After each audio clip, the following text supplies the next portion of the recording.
Halo Jemaat Tuhan, selamat datang di ibadah online MDC Samarinda. Senang sekali bisa menyambut Anda semua, terutama bagi Anda yang baru pertama kali hadir bersama-sama dengan kami. Sebentar lagi, kita akan masuk ke sesi pujian dan penyembahan. Karena itu, persiapkan diri Anda memasuki ibadah hari ini. Selamat menikmati ibadah. Selamat pagi jemaat Tuhan. Biarlah pagi ini kita bisa memberikan yang terbaik buat Tuhan kita. Dengan-Mu Tuhan.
Puji Tuhan, shalom buat kita semua dan salam sehat selalu.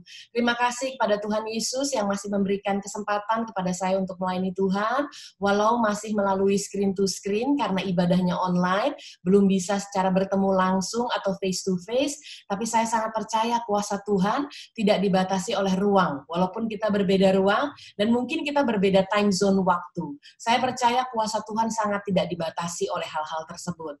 Dan sebelum kita sama-sama dengar isi hati Tuhan, minta dituntun Tuhan, khususnya di masa-masa prihatin seperti ini, mari kita tundukkan kepala, supaya kita minta diurapi kembali, minta dibukakan pikiran dan hati kita, supaya kita rela untuk dikoreksi. Kita tundukkan kepala bersama. Bapa dalam surga, terima kasih kalau kami masih bisa beribadah saat ini bersama-sama, walaupun kami berbeda ruang, mungkin kami berbeda kota, tetapi kami mengucap syukur kami masih bisa beribadah. Simple Tuhan, itu artinya kami masih bernafas. Dan kalau kami masih bernafas, itu artinya perlindungan Tuhan bagi hidup kami sempurna adanya. Tidak ada alasan untuk kami tidak mengucap syukur.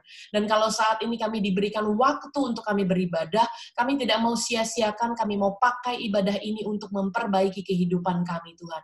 Ampuni setiap kesalahan kami, setiap keteledoran kami, Tuhan, sehingga lewat ibadah hari ini, kami boleh dengar isi hati Tuhan dan kami boleh dikoreksi. Karena kami percaya koreksi adalah nutrisi bagi iman percaya kami. Sehingga digenapilah apa yang ditulis dalam 2 Timotius 3 ayat 16, bahwa segala tulisan yang diilhamkan Allah itu bermanfaat untuk mengajar kami, untuk menyatakan kesalahan kami, untuk memperbaiki kelakuan kami, dan mendidik kami di dalam kebenaran. Kami siap Tuhan, hanya di dalam nama Tuhan Yesus Kristus Allah yang hidup, kami alaskan doa ini. Mari kita yang percaya katakan sama-sama, amin. Puji Tuhan. Nah, tidak terasa kita sudah masuk dalam bulan ke-8 ya. Berarti 67% sudah berlalu di tahun 2020 ini. Begitu cepatnya berlalu dan bulan Agustus adalah bulan yang erat kaitannya dengan kemerdekaan. Bulan yang dikatakan kemerdekaan juga erat kaitannya dengan kebebasan gitu ya. Tapi yang kita harus sikapi sekarang adalah kata kebebasan itu justru menjadi mahal maknanya, menjadi mahal nilainya, karena di masa ini kebebasan itu sangat dibatasi.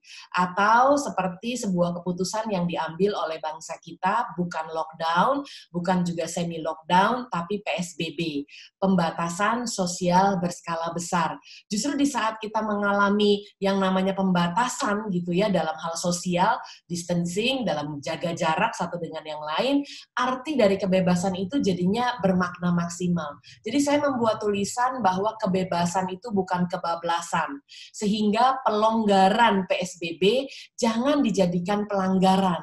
Nah, oleh sebab itu kita lihat nggak gampang sih buat kita untuk terus berharap, itu nggak mudah. Saya paham, ada kalanya kita lelah, tetapi dalam kelelahan kita jangan itu menjadi kelengahan kita. Nah, dengan PSBB yang dilonggarkan sempat membuat syok karena jumlah angka tertular itu bertambah banyak gitu ya. Tetapi kita terus berdoa, kita percaya badai pasti berlalu. Kita percaya, kita berpuasa, kita memperkatakan Mazmur 91, dan kita percaya bahwa Tuhan akan memberikan kepada kita ketenangan, peace in the midst of storm. Nah, itu adalah tema Anda di bulan Agustus yang bagi saya bagus banget. Kenapa bagus banget? Relevan. Karena memasuki masa perubahan besar dengan tatanan baru, yang disebut dengan new normal, itu kebanyakan orang panik. Mengapa? Karena kita harus beradaptasi dengan hal yang nggak biasa kita lakukan. Tetapi firman Tuhan ingatkan kepada kita dalam tinggal tenang, di situ ada kekuatan kita. Mari sama-sama kita belajar firman Tuhan. Saya izin untuk share screen supaya Anda bisa lebih mudah mengikuti firman Tuhan, khususnya bagi Anda yang menyaksikannya melalui televisi atau laptop biasanya lebih besar. Tapi kalau Anda menggunakan handphone biasanya lebih kecil sehingga mempermudah Anda untuk bisa screenshot ya. Saya suka banget sama judul ini atau tema ini ya, Peace in the Midst of a Storm, yang menjadi tema di bulan Agustus dari GKPB Samarinda. Nah, di sini dikatakan bahwa kalau kita harus benar-benar punya ketenangan di dalam badai itu. Nah, saya mengambil judulnya di atas dalam bahasa Indonesia, saya berikan ban berwarna hitam di sana dengan judul Ketenangan di dalam Ketegangan. Ya, jadi kalau storm atau badai itu kan membawa ketegangan. Kalau peace atau damai itu kan membawa ketenangan. Bagaimana caranya kita tetap tenang dalam situasi yang menegangkan ini? Bagaimana tidak dikatakan menegangkan sejak dicanangkan sebagai global pandemic 12 Maret 2020 lalu oleh WHO, kita semua harus melakukan banyak hal yang kita belum pernah berpengalaman sebelumnya. Yes, I know 100 tahun yang lalu pernah ada pandemi, tapi jenisnya berbeda. Sehingga tidak ada satu orang pun atau satu negara pun yang siap sebetulnya pada saat pandemi ini menyerang negara masing-masing. Tapi saya percaya bahwa setiap kita masih tetap punya pengharapan dan percaya segala sesuatu yang terjadi di dunia sifatnya sementara. Karena di dalam Pengkhotbah 3 itu dikatakan bahwa apapun juga yang ada di bawah langit itu pasti berganti musim. Dan saya percaya COVID-19 terjadinya di dunia, maka dia sifatnya sementara. Mari kita persiapkan diri kita pada saat badai telah berlalu, kita akan lebih memuliakan Tuhan, menjadi orang yang lebih benar di hadapan Tuhan, menjadi orang yang lebih selaras dengan kehendak Tuhan. Nah, oleh sebab itu sejak tanggal 12 Maret lalu banyak sekali gereja yang juga menjelaskan tentang perikop di dalam Alkitab kita dengan judul angin ribut diredakan. Entah diambil dari Matius, Markus, ataupun Lukas. Dan yang namanya COVID-19 disebut sebagai badai COVID-19. Kalau Anda sering upload di sosial media, Anda akan menemukan hashtag ini itu luar biasa penggunaannya banyak sekali sejak adanya COVID-19. We are in this together. Pernah dengar ya? This too shall pass, ini pasti akan berlalu, kita di sini juga sama-sama menghadapi pandemi ini, kan gitu ya. Lalu kemudian hashtag yang ketiga adalah badai pasti berlalu. Nah, pada saat banyak sekali orang menggunakan hashtag ini di dalam sosial medianya, lalu pada saat kita juga selama bulan Maret, itu kita banyak sekali mendengarkan tuntunan Tuhan dari perikop Alkitab, angin ribut diredakan ini, Tuhan berbicara banyak, untuk saya mendapatkan pengertian yang baru. Lalu kemudian saya tuliskan dan saya masukkan ke dalam slide ini supaya juga mudah buat Anda memahaminya. Jadi saya bikin tulisan begini, setiap kita ada di dalam badai yang sama, yaitu pandemi COVID-19. Tidak ada satu orang pun yang tidak terdampak. Semua orang tuh terdampak. Yang membedakan hanya skalanya saja. Apakah dia terdampak secara masif, kehilangan orang-orang kesayangan, kehilangan keluarga, bahkan mungkin kehilangan nyawanya. Tetapi ada juga orang yang hanya terdampak, nyawanya itu masih ada, artinya masih bernafas, tapi kehilangan pekerjaan. Atau mungkin ada orang yang terdampak tapi belum terlalu signifikan di dalam 5 bulan ini. Gak berasa ya, kita sudah 5 bulan loh karantina mandiri. Lalu kemudian saya lanjutkan, yang membedakan hanya berwarna biru ya, saya tulis ya di sana, jenis kapal dan perlengkapannya. Jadi badainya tuh sama Bapak Ibu. Yang membedakan tuh hanya jenis kapalnya saja, dan jenis kapal pasti punya perlengkapan yang berbeda. Serta bagaimana kualitas penanganannya. Contoh ya, di sebelah kiri bawah Anda melihat sampan berwarna merah ya, simpel sekali kapalnya. Kalau dia mengalami badai, untuk sampan pada saat terjadi badai atau ancaman, untuk dia mengambil keputusan belok atau putar balik itu akan lebih mudah. Mengapa? Karena dia tidak membutuhkan keputusan berbagai pihak. Sebab jumlahnya memang pasti hanya 1 atau 2 orang. Tetapi kelemahannya adalah dia tidak bisa mendeteksi badai itu jauh-jauh hari. Berbeda dengan kapal tanker yang ada di atas. Kapal tanker itu kalau mau belok nggak bisa mendadak. Kapal tanker itu kalau belok harus melibatkan banyak pihak. Tetapi kapal tanker punya teknologi yang lebih canggih untuk mendeteksi bahwa badai di depan itu akan datang jauh sebelum mendekati kapal tersebut. Nah, bagaimana dengan kita? Kita ada di dalam badai yang sama, Anda suka nggak suka kita mengalaminya. Yang membedakan hanya jenis kapal kita dan perlengkapan kita. Itulah sebabnya Anda melihat banyak orang menanggapinya dengan cara yang berbeda, kan gitu. Menanganinya juga dengan cara yang berbeda. Nah, badai ini sama-sama kita hadapi dalam keadaan new normal yang merupakan perubahan besar dan tatanan baru bernama badai Fuka. Kalau Anda pernah mendengar kata Fuka adalah badai yang diberi nama Fuka diistilahkan karena ada 4 gelombang besar di dalamnya. Saya bukakan ya, badai COVID-19 yang disebut badai Fuka itu punya 4 gelombang. V, volatile, yang artinya adalah badai ini gelombangnya penuh dengan ketidakstabilan. Yang kedua adalah setelah ketidakstabilan nggak selesai di situ. Badai kedua dihantam lagi dengan, bukan badai kedua, gelombang kedua dihantam lagi dengan gelombang uncertain. Sebuah ketidakpastian gitu ya. Lalu badai ini juga dihantam dengan gelombang yang ketiga, yaitu complexity atau kerumitan. Dan gelombangnya datang lagi, yaitu ambigu atau kerancuan. Nah, inilah yang disebut dengan new normal. Makanya dalam keadaan yang seperti ini, gelombangnya menerpa 4 kali, bahkan lebih, orang tuh semua cenderung untuk tegang. Tetapi kita sebagai anak-anak Tuhan justru harus memberi teladan di dalam tekanan. Dengan cara apa memberi teladan tersebut? Dengan tetap tenang. Dengan tetap damai walaupun kita ada di dalam badai. Pertanyaan saya, apakah mudah? Tidak mudah. Oleh sebab itu perlu kita pelajari bersama sehingga kita minta dituntun oleh Tuhan untuk langkah-langkah ke depan supaya selaras dengan apa yang Tuhan mau. Saya akan bukakan satu-satu dulu ya dari V-nya, volatile atau ketidakstabilan. Seperti Anda tahu, kalau gelombang itu sifatnya tidak stabil. Kita nggak tahu kapan gelombang itu tingginya, datangnya, menghantamnya. Dan sama seperti perencanaan yang sudah kita buat. Saya percaya setiap dari kita di 2019 punya perencanaan supaya 2020 jauh lebih baik lagi. Tetapi apa yang terjadi di 2020, banyak orang harus menata ulang perencanaannya. Berarti terjadi ketidakstabilan. Nah, kalau terjadi ketidakstabilan, apa yang harus kita lakukan? Kita harus melakukannya dengan VUCA berikutnya.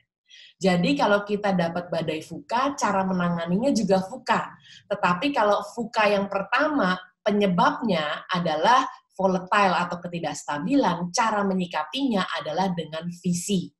Visi ini yang menentukan, di dalam keadaan terombang-ambing, di dalam keadaan yang tidak jelas, pegang firman Tuhan, pegang Proverbs 29 ayat 18a, kalau dalam King James Version dikatakan, where there is no vision, the people perish. Pada saat tidak ada visi, maka manusia binasa. Amsal 29 ayat 18a dalam terjemahan baru menerjemahkannya agak berbeda. Dikatakan bila tidak ada wahyu menjadi liarlah rakyat. Tapi intisari pemahamannya sama. Jadi artinya pada saat kita nggak punya visi, kita nggak punya pewahyuan dari Tuhan, terus dihantam badai ketidakstabilan ini akan berbahaya bagi kita. Jadi saya mau kita sama-sama untuk mengingat kembali hal-hal yang esensi, bukan yang sensasi. Kalau kita lihat hari-hari ini kita sedang di rumah saja, semua akan balik ke basic kok. Semua balik ke hal-hal yang fundamental. Semua balik kepada hal-hal yang esensi, bukan sekedar sensasi. Nah, bagaimana dengan visi di gereja Anda? GKPB punya visi yang begitu indah, luar biasa. Izin saya memberikan gambar saja di atasnya supaya mudah untuk kita memahaminya. Visi GKPB MDC adalah ada 4 kata kunci. Menjangkau setiap orang dengan Injil. Pertanyaan saya, apakah dulu sebelum pandemi kita sering melakukannya? Sekarang kita back to basic, disuruh kembali kepada visi. Berapa banyak dalam waktu kita yang kita gunakan untuk menjangkau setiap orang dengan Injil. Yang kedua, memuridkan mereka sesuai dengan amanat agung Tuhan Yesus Kristus. Apakah dulu kita sering hitung-hitungan waktu pada saat kita mau dimuridkan? Apakah kita hitung-hitungan waktu pada saat kita mau masuk dalam kelas komunitas? Sekarang harus kembali kepada hal-hal yang esensi. Yang ketiga adalah mengutus setiap anggota jemaat menjadi saksi di tengah dunia. Berapa banyak dari komunikasi kita yang menyaksikan Tuhan Yesus berbanding dengan apa yang kita bisa raih tanpa memuliakan nama Tuhan. Sekarang disuruh balik ke esensi. Lalu kemudian yang keempat adalah membangun kehidupan kekristenan dalam jemaat lokal menurut pola gereja mula-mula secara otentik, seperti yang dicatat dalam kitab Perjanjian Baru. Berarti kata kuncinya membangun. Ini 4 kata kunci, itu saya bentuk menjadi bentukan salib. Untuk bisa menjangkau, Anda harus dimuridkan terlebih dahulu. Setelah Anda dimuridkan, Anda tidak bisa hanya ada di dalam kelas, maka gereja mengutus Anda untuk menjangkau jiwa. dan membangun banyak orang lewat perkataanmu, lewat kehidupanmu, lewat perilakumu. Dengan demikian engkau akan menjangkau lebih banyak jiwa lagi buat hormat kemuliaan nama Tuhan. Nah, oleh sebab itu, nomor satu, kalau kita dapat gelombang besar yang namanya ketidakstabilan, tolong balik kepada visi. Yang kedua adalah uncertain, U-nya. Keadaan yang penuh dengan ketidakpastian. Saya mau tanya sama Anda dulu ya, sebelum nanti dijawab juga bagaimana menanganinya dengan U, yaitu understanding. Coba dalam keadaan yang penuh dengan ketidakpastian ini, bisakah Anda menjawab kapan pandemi ini akan berlalu? Dalam arti berikan saya tanggal, jam, dan harinya. Tidak ada satu orang pun yang tahu kapan badai ini pasti berlalu, tapi kita percaya badai pasti berlalu. Artinya kita tidak berhenti berdoa, kita tidak berhenti berpuasa, kita tidak berhenti untuk memperkatakan Mazmur 91, tapi sesuai dengan waktunya Tuhan, kedaulatannya Tuhan, pilihan dan keputusannya Tuhan. Wajib bagi kita untuk tetap tidak putus asa. Nah, dalam keadaan yang penuh dengan ketidakpastian, kita harus lebih mengerti lagi tentang isi hati Tuhan. Justru di masa kita karantina mandiri lebih banyak di rumah, mestinya kita lebih ngerti isi hatinya Tuhan. Lebih ngerti apa yang Tuhan mau, bukan apa yang kita mau. Jadi saya mau katakan punya visi saja tidak cukup. Walaupun visi Anda begitu indah, saya kembalikan lagi gambarnya ya, di slide sebelumnya. Ini visi begitu rapih dibentuknya. Ini visi begitu indah, step-stepnya jelas. Tapi dengar dengan baik, punya visi saja tidak cukup. Anda harus punya pengertian dan pemahaman tentang visi itu sendiri. Nah, bagaimana untuk bisa mengerti bahwa Anda bisa menjangkau, bagaimana mengerti untuk Anda bisa memuridkan, bagaimana Anda mengerti untuk bisa mengutus, dan bagaimana Anda mengerti untuk bisa membangun. Mari kita baca firman Tuhan dalam Amsal 3 ayat yang kelima. Percayalah kepada Tuhan dengan segenap hatimu, disuruh ini sama Tuhan. Jangan bersandar kepada pengertianmu sendiri. Dan dikatakan di Amsal 4 ayat yang ketujuh, sebab permulaan hikmat ialah perolehlah hikmat. Dan dengan segala yang kau peroleh, perolehlah pengertian. Jadi gelombang yang kedua ini Tuhan minta untuk kita benar-benar memahami, mengerti, menjalankan visi tersebut dalam tindakan nyata. Bukan cuma ditaruh di website, bukan cuma ditaruh di banner, bukan cuma di print di dalam traktat Anda ataupun warta jemaat, tapi benar-benar dipahami, dimengerti untuk sanggup melakukannya. Yang ketiga gelombangnya adalah gelombang kompleksiti atau kerumitan. Nah, saat ini kita tahu bahwa awalnya kan disebabkan isu kesehatan ya. Jadi awalnya tuh adalah krisis kesehatan sebetulnya. Tapi berkembang menjadi krisis ekonomi yang kedua. Setelah krisis ekonomi ini kalau tidak ditangani dengan baik akan jadi krisis sosial. Kalau krisis sosial tidak ditangani dengan baik akan jadi krisis ketahanan. Entah itu ketahanan keamanan maupun ketahanan pangan. Nah, kalau sudah menyentuh kepada krisis ketahanan, nanti akan berubah menjadi krisis kepercayaan. Kita jadi sulit percaya pemerintah, pemerintah jadi sulit percaya kepada rakyatnya. Dan kalau krisis kepercayaan ini terjadi, lama-lama akan jadi krisis keyakinan. Lama-lama orang udah nggak yakin lagi, bener nggak sih doa saya ini sampai ke Tuhan? Bener nggak sih masih ada Tuhan? Kan gitu ya. Makanya kita sekarang melihat ini dari urusannya hanya untuk disease atau penyakit, semakin lama semakin rumit. Semakin lama semakin dalam urusannya.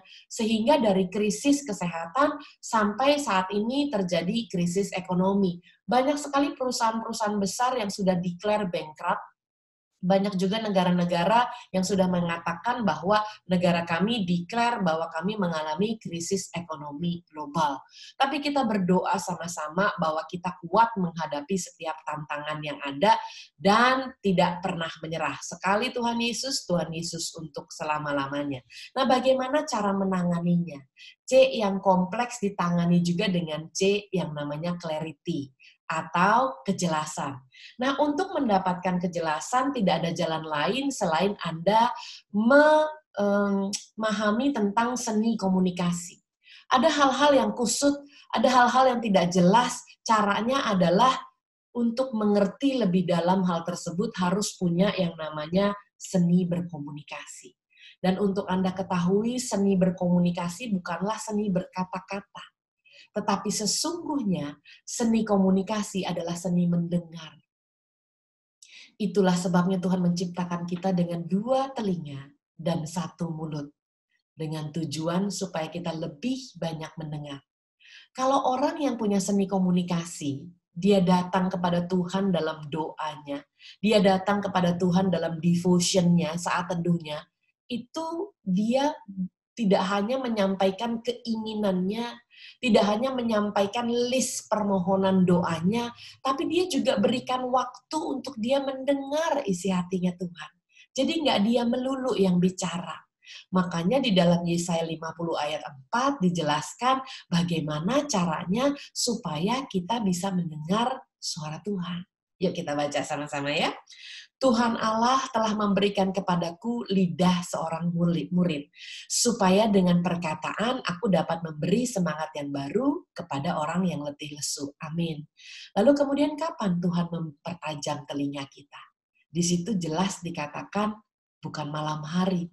Dikatakan setiap pagi ia mempertajam pendengaranku untuk mendengar seperti seorang murid. Makanya saya sarankan kalau di gereja Anda punya doa pagi atau disebut juga doa fajar, hadiri Bapak Ibu. Sebab di pagi harilah Tuhan mempertajam pendengaran kita untuk mendengar seperti seorang murid.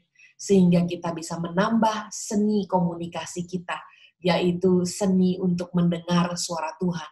Kalau Anda mendengar suara Tuhan, saya percaya Anda akan mudah diarahkan. Anda akan mudah dituntun oleh Tuhan. Jadi kuncinya di gelombang yang ketiga ini adalah listening atau mendengar.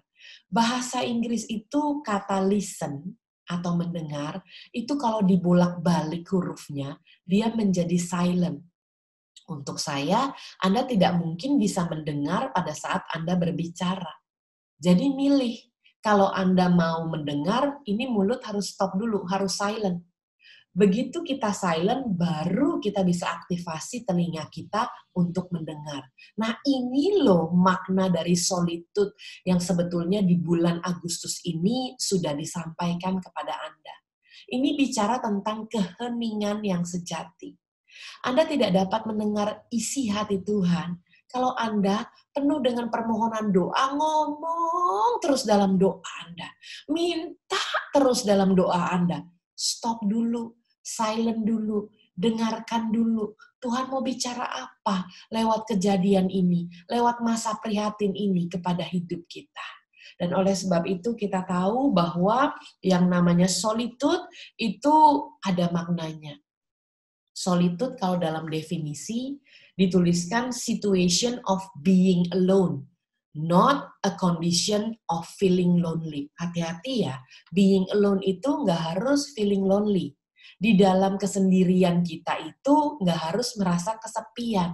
Jadi saya buat tulisan di bawah ini untuk mempermudah Anda memahami arti dari solitude yang saya percaya di bulan Agustus ini dengan satu tema besar bahwa Anda harus punya kedamaian di tengah badai besar, Anda tetap bisa memahaminya dengan cara yang mudah. Nah, saya menuliskan di bawah solitude adalah keheningan di dalam kesendirian, bukannya kepeningan atau pusing, kepeningan di dalam kesepian. Makanya saya mau katakan untuk bisa memiliki ketenangan di dalam ketegangan harus dipelajari. Dan bukankah kita sekarang sedang berjaga jarak satu dengan yang lainnya? Makanya saya taruh gambarnya itu banyak sekali kursi kosong di sana. Terkadang Tuhan mau kita menenangkan diri supaya kita bisa mendengar isi hatinya Tuhan. Tapi ternyata waktu kita ada di dalam tekanan, kita nggak mengambil waktu untuk lebih tenang. Solitude itu dijadikan feeling lonely. Jaga jarak itu dijadikan feeling lonely. Padahal seharusnya itu dipakai untuk menjadi keheningan yang sejati. Nah, di badai ini gelombang keempat, yang terakhir adalah gelombang yang disebut dengan ambigu atau kerancuan. Bapak Ibu dengan kerja dari rumah, belajar dari rumah, dan sekolah juga dari rumah, semuanya mengalami kerancuan. Contoh ya, belajar dari rumah deh anak-anak kita yang rasanya dulu lebih mudah memahami kalau mereka sekolah secara langsung ya, onsite. Tetapi sekarang sekolah online membuat mereka berjuang luar biasa.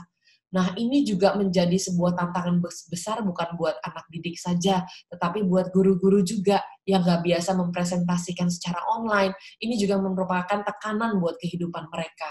Bagaimana dengan orang yang bekerja dari rumah? Semua mengalami pemotongan dan penyesuaian dari pendapatan. Ini juga merupakan tekanan. Bagaimana dengan ibadah dari rumah? Dulu, dalam ibadah, itu yang dilihat adalah kehadiran. Artinya waktu dilihat kehadiran, adalah checker yang menentukan jumlah jemaat yang hadir. Jadi komunitasnya komunitas nyata. Kalau sekarang, komunitasnya adalah komunitas maya, yang dihitung dari jumlah viewer pada saat khotbah ditayangkan, pada saat pujian dan penyembahan ditayangkan. Kalau dulu kita bertemu face to face, sekarang kita bertemunya screen to screen, gitu ya. Jadi banyak hal yang dibatasi saat-saat ini. Dan pada saat dibatasi, maka apa yang harus kita lakukan? Ambigu yang penuh dengan kerancuan ini membutuhkan kecekatan, atau dalam bahasa Inggrisnya disebut agility. Saat-saat ini dibutuhkan kecekatan atau ketangkasan gitu ya bahasa Indonesianya, atau yang disebut juga dengan kelincahan. Tapi saya menggunakan kata kecekatan saja ya untuk di agility-nya. Kita harus cekatan saat-saat ini mengambil keputusan. Contoh ya, kalau Anda lihat pemerintah mengambil keputusan berkala yang sifatnya itu hanya jangka pendek loh. Kalau di Jakarta itu PSBB ditentukan 2 minggu awalnya. Lalu kemudian setelah 2 minggu lihat situasi dan kondisi dilakukan perpanjangan PSBB. Lalu kemudian setelah keadaan kembali di dalam kontrol dilakukan pelonggaran PSBB. Begitu pelonggaran PSBB dilakukan ternyata jumlah yang terpapar lebih banyak lagi, langsung diperketat lagi. Jadi keputusannya itu adalah keputusan yang pendek-pendek sifatnya. Nah, untuk keputusan yang pendek-pendek sifatnya ini diperlukan kecekatan.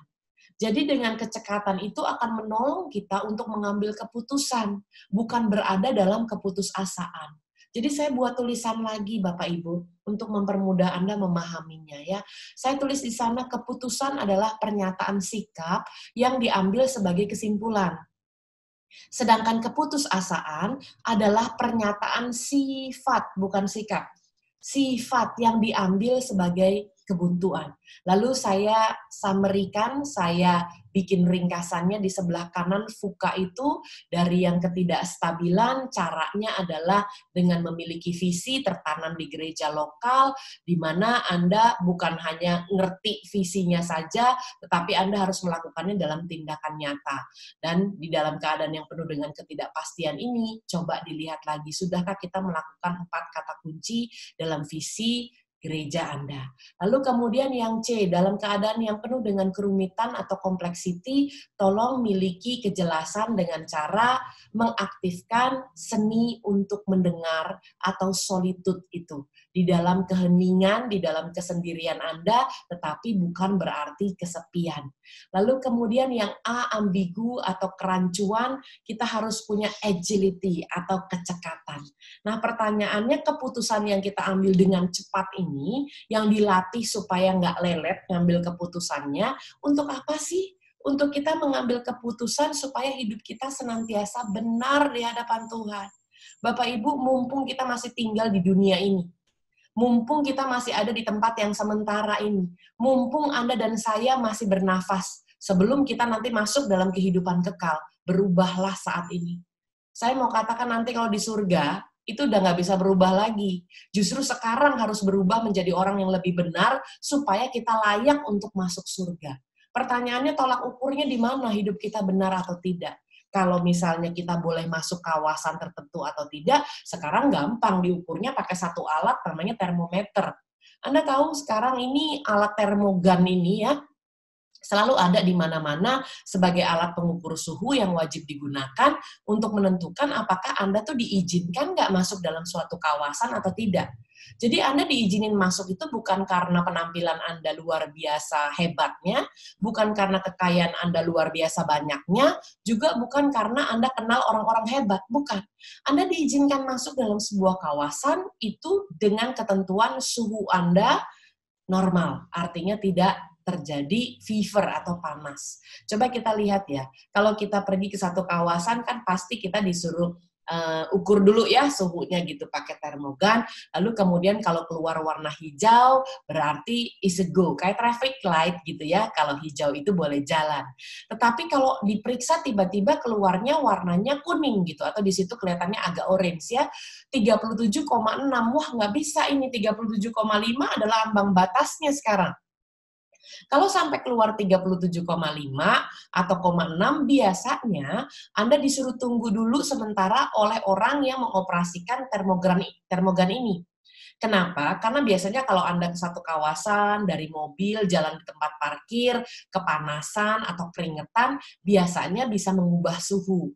Jadi orangnya biasanya akan minta Anda, Bu, Pak, tunggu sebentar, nanti kita coba lagi, sambil dia juga ngecek apakah termogannya salah atau tidak. Dimatiin dulu, lalu kemudian dinyalain lagi untuk dites yang kedua kali. Jadi dapat ujian di sini. Antara boleh masuk atau tidak, bukan karena pakaian Anda mahal. Bukan karena uang Anda banyak, bukan karena penampilan Anda hebat, bukan karena Anda cerdas, tetapi karena Anda suhunya layak masuk nggak dalam kawasan itu. Kalau ternyata dicoba lagi, diuji lagi untuk yang kedua kalinya Anda layak masuk dalam kawasan itu, dan hasilnya hijau, maka seperti traffic light, akhirnya go gitu ya. Kalau traffic light warna kuning kan nggak boleh itu, ancang-ancang, hati-hati itu ya. Cuman memang kalau di Indonesia kadang-kadang kalau sudah kuning itu mestinya ngerem kan, tanda sebelum merah ya. Ternyata begitu kuning kebanyakan malah berpikiran, wah ini aji mumpung gitu ya, ditancap gasnya ya. Nah sekarang kita lihat apabila orang diperiksa dengan termogan ini dan hasilnya merah. Ini udah nggak ditunggu lagi, ini udah ditolak. 38,5 adalah menandakan Anda punya suhu yang tidak sewajarnya. Biasanya ini terjadi infeksi gitu ya, 38,5. Nah, oleh sebab itu Anda dilarang masuk kawasan tersebut. Dengar dengan baik, saya bersyukur untuk mengukur ini dipakainya adalah untuk mengukur suhu. Bagaimana kita tahu hidup kita benar atau tidak? Seandainya ada termogan dengan merek Wahyu 22 ayat 11. Kalau ada termogan bermerek Wahyu 22 ayat 11, repot kita. Begitu diukur suhunya, tulisannya bukan angka, tetapi huruf. Benar atau cemar atau kudus. Mari kita baca bersama-sama di dalam Wahyu 22 ayat yang ke-11. Barang siapa yang berbuat jahat, biarlah ia terus berbuat jahat. Barang siapa yang cemar, biarlah ia terus berbuat cemar. Dan barang siapa yang benar, biarlah ia terus berbuat benar. Barang siapa kudus, biarlah ia terus menguduskan dirinya. Jadi tolak ukur untuk kita mengambil keputusan, walaupun kita harus mengalami 4 gelombang badai fuka ini, tetap kita harus jaga hidup kita ada di dalam kebenaran. Dan tolak ukurnya itu sama seperti kalau kita mau masuk dalam kawasan kehidupan kekal. Ini bukan soal masuk mall, ini juga bukan soal masuk kawasan untuk rekreasi. Ini masalahnya adalah untuk masuk dalam kawasan kehidupan kekal. Tolak ukurnya adalah saya taruh di sebelah kanan sana. Kalau hijau itu Anda kudus, go. Kenapa harus kudus? Karena kalau kita berdoa diajarkan di Alkitab, Bapa kami yang di surga, dikuduskanlah namamu. Bapa kita yang di surga, yang kudus, akan menerima kita yang kudus. Nah, bagaimana kalau diperiksa? Benar sih, nggak cemar, benar gitu ya. Maka Anda diuji kembali kebenarannya. Itulah sebabnya di dalam Ibrani 12 ayat 26-27, nanti dibaca ya setelah ini masing-masing ya. Saya tidak taruh di slide-nya. Dikatakan demikian, akan kuguncangkan sekali lagi, sehingga tinggal tetap apa yang tidak terguncangkan. Akan kuguncangkan sekali lagi langit dan bumi, sehingga tinggal tetap apa yang tidak terguncangkan. Anda dan saya diuji kembali. Pandemi ini adalah salah satu ujiannya. Orang benar juga kena pandemi. Orang cemar juga kena pandemi. Orang kudus juga kena pandemi. Di dalam masa ini, setiap dari kita diuji. Apanya yang diuji? Karakternya. Karakter itu diuji, kalau karisma itu dipuji-puji. Makanya sekarang kita lihat bagaimana sikap kita menentukan. Apakah kita tetap tenang di dalam situasi yang tegang ini, seperti judul dari khotbah ini. Akankah kita tetap menjadi teladan di dalam setiap tekanan? Akankah kita tetap setia, tidak melanggar, walaupun sekarang sudah terjadi pelonggaran? Akankah kita menghargai kebebasan kita, bukan kebablasan? Akankah kita tetap bertindak benar, walaupun banyak orang bertindak cemar? Makanya nilai dari kehidupan kekal itu menentukan usaha kita. Mari kita baca Efesus 5 ayat 15 sampai dengan 17 dengan keras. Karena itu perhatikanlah dengan seksama bagaimana kamu hidup. Janganlah seperti orang bebal, tetapi seperti orang arif. Dan pergunakanlah waktu yang ada karena hari-hari ini adalah jahat. Sebab itu janganlah kamu bodoh, tetapi usahakanlah supaya kamu mengerti kehendak Tuhan. Nah, untuk mengerti kehendak Tuhan nggak cukup cuma dengerin khotbah 40 menit saja. Anda harus tertanam di gereja lokal. Kalau belum terdaftar, Anda harus daftarkan diri Anda di GKPB Samarinda, lalu kemudian Anda memiliki KAJ, kartu anggota jemaat. Yang kedua, Anda harus ikut komsel atau kersel ataupun kul, apapun itu namanya, jenisnya, terminologinya adalah di mana Anda bersama dengan komunitas, Anda membangun iman percaya Anda memberi makan kepada roh Anda juga harus dimentori dan dibekali, juga harus ikut dalam pemuritan. Nah, oleh sebab itu ada harga yang harus dibayar untuk bisa berusaha, karena ini begitu bernilai bagi Anda kehidupan kekal. Nah, untuk usaha ini ada harga yang harus dibayar, dan gak semua orang senang bayar harga. Makanya sayang sekali banyak yang salah jalan, lalu tetap merasa tenang. Aneh ya, udah salah jalan tenang lagi, karena hanya menyimpulkan dari jumlah yang lebih banyak. Nah, saya mengundang Anda untuk berani mengambil keputusan untuk menjadi benar, meskipun harus bayar harga hanya sendirian. Karena firman Tuhan berkata banyak loh yang dipanggil.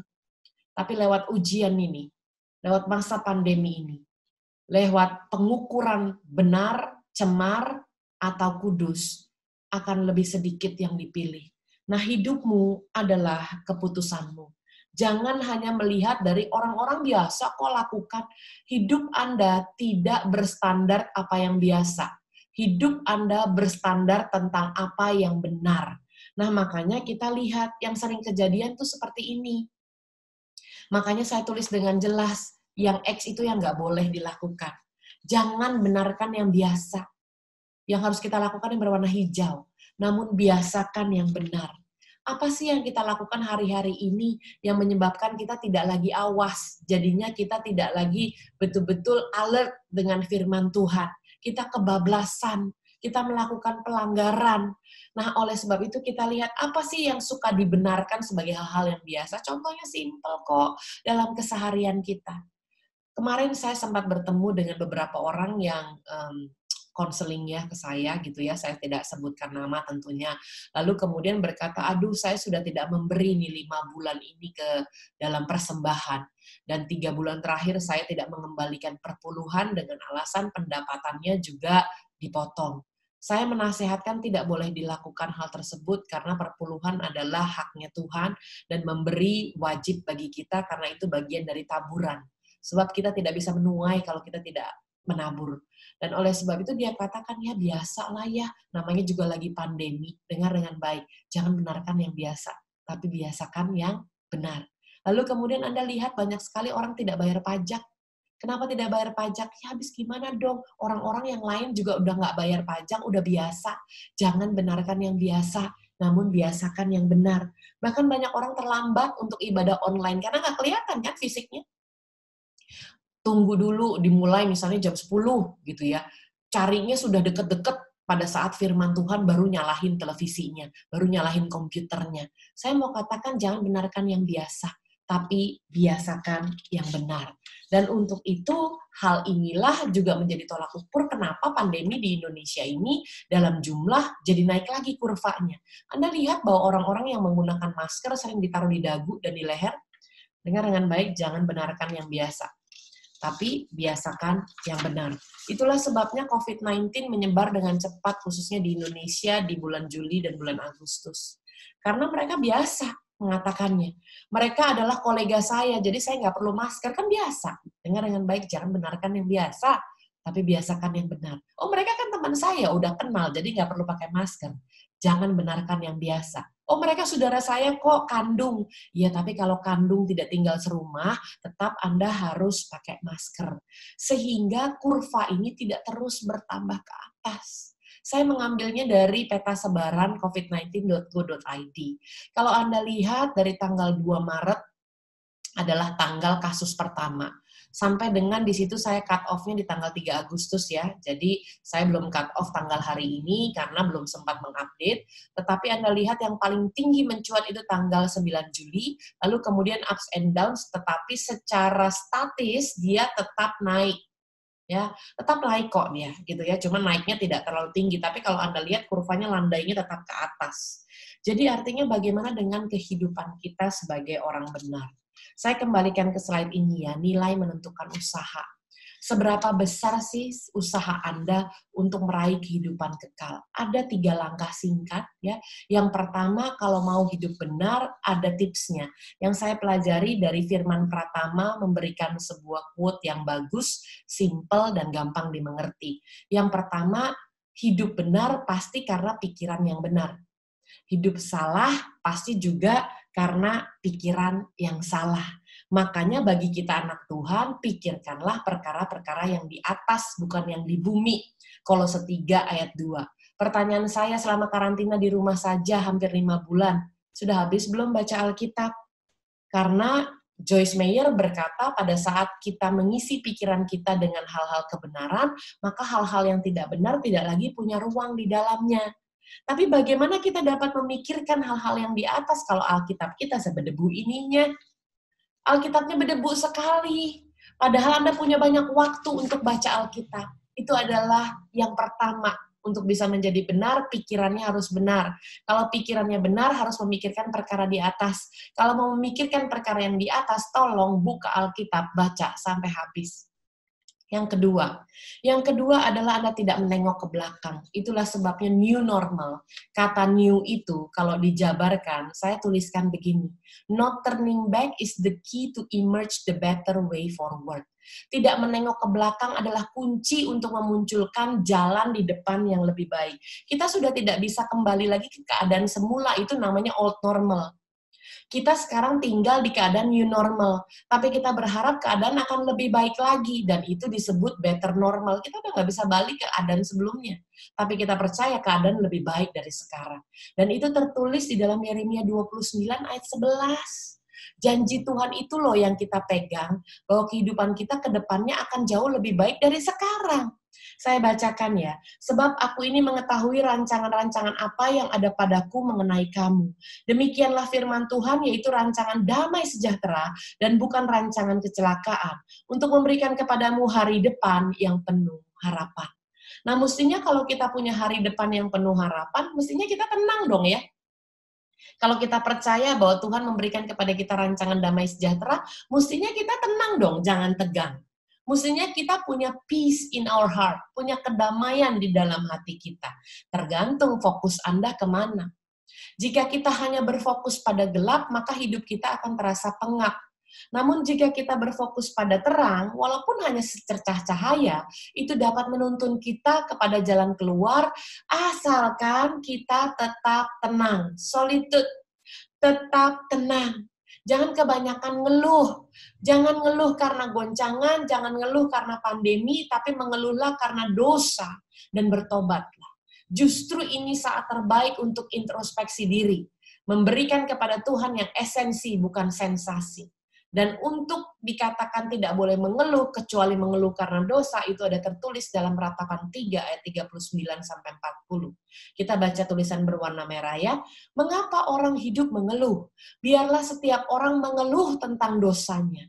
Marilah kita menyelidiki dan memeriksa hidup kita. Makanya dalam doa saya, koreksi adalah nutrisi tadi. Lalu kemudian kita lanjut ya, dan memeriksa hidup kita dan berpaling kepada Tuhan.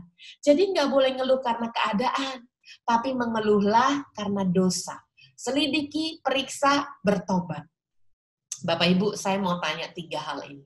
Selama Anda hidup, apakah Anda sering mengalami 3 hal ini? Apakah Anda sering ditolong Tuhan? Anda sering diangkat Tuhan? Anda sering dibela Tuhan? Kalau jawabannya iya, semuanya dari ketiga pertanyaan ini, maka ayat ini untuk Anda. Mazmur 116 ayat 7. Kembalilah tenang, hai jiwaku, sebab Tuhan telah berbuat baik kepadamu. Dan ini menjadi poin yang ketiga. Kenapa sih kita perlu tenang? Supaya kita bisa berdoa. Karena 1 Petrus 4 ayat 7 mengatakan bahwa kesudahan segala sesuatu sudah dekat. Karena itu kuasailah dirimu dan jadilah tenang, supaya kamu dapat berdoa. Sehingga pada saat Anda memiliki kedamaian di tengah badai, peace in the midst of a storm, seperti tema Anda bisa lakukan 3 hal ini yang merupakan nilai yang menentukan usaha seberapa bernilainya kehidupan kekal bagi Anda. Yang pertama, hidup benar, pasti karena pikiran benar, pikirkan perkara di atas. Yang kedua, no turning back, nggak bisa balik lagi, it's on an old normal, sekarang kita di new normal, tapi harapkan the better normal, fokus pada terang, hanya boleh mengeluh karena dosa. Dan yang ketiga, kembalilah tenang supaya kamu dapat berdoa. Tuhan Yesus memberkati, mari kita tundukkan kepala kita berdoa. Bapa, kami diajarkan untuk 3 hal hari ini. Untuk kami bisa benar-benar masuk mengambil keputusan kepada kehidupan yang benar. Pada saat diukur, kami mau hidup kami terukur kudus Tuhan. Pada saat sekalipun diukur benar, kami mau pada saat kami diuji kembali, kami menjadi orang yang tahan uji. Karena kami tahu Tuhan, usaha kami untuk mendapatkan kawasan kehidupan kekal, itulah yang sangat berarti bagi kami. Untuk kami hidup benar karena pikiran kami benar.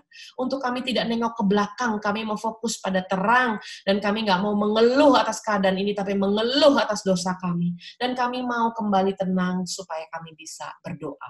Walaupun kami menghadapi 4 gelombang besar VUCA di dalam badai COVID ini, tapi kami mau katakan ketenangan kami adalah kekuatan kami. Kami mau tetap tenang di dalam keadaan yang begitu menegangkan dan penuh dengan prihatin ini. Bapak, aku berdoa buat jemaat-Mu, aku berdoa buat GKPB Samarinda, aku berdoa buat Bapak Gembala, buat Ibu, buat seluruh pengurus Tuhan. Aku berdoa perlindungan-Mu, Mazmur 91 tergenapi dalam kehidupan mereka. Hidup mereka aman dalam perlindungan Tuhan. Hidup mereka naik dan tidak turun jadi kepala dan bukan ekor. Tuhan, kami tahu Engkau menyertai kami, bahwa segala sesuatu yang terjadi dalam kehidupan kami pasti akan mendatangkan kebaikan.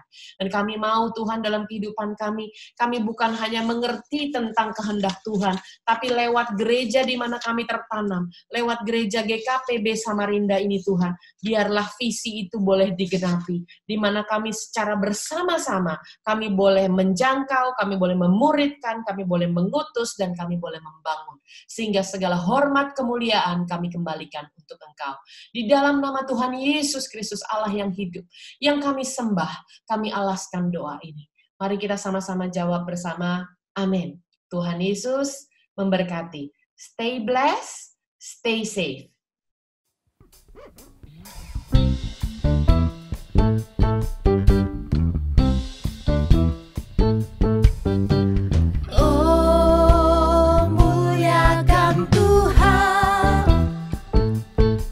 Sebab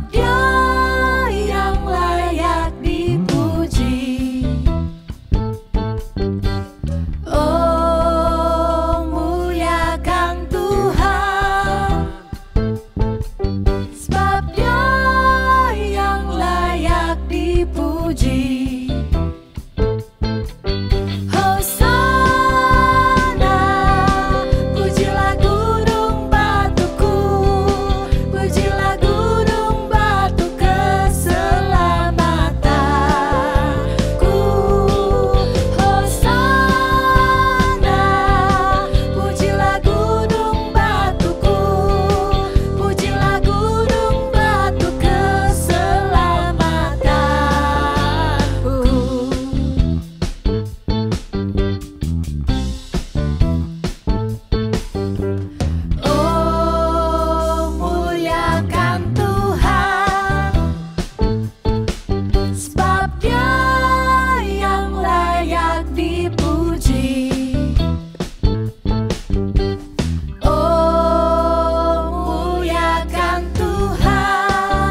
kasih telah mengikuti ibadah kami secara online. Kami percaya Anda terus bertumbuh dalam iman dan kasih kepada Tuhan. Memberikan persembahan adalah bagian dari ibadah online ini, sebagai tanda ucapan syukur kita kepada Tuhan. Anda dapat mengirimkan persembahan dan persepuluhan ke rekening gereja dengan cara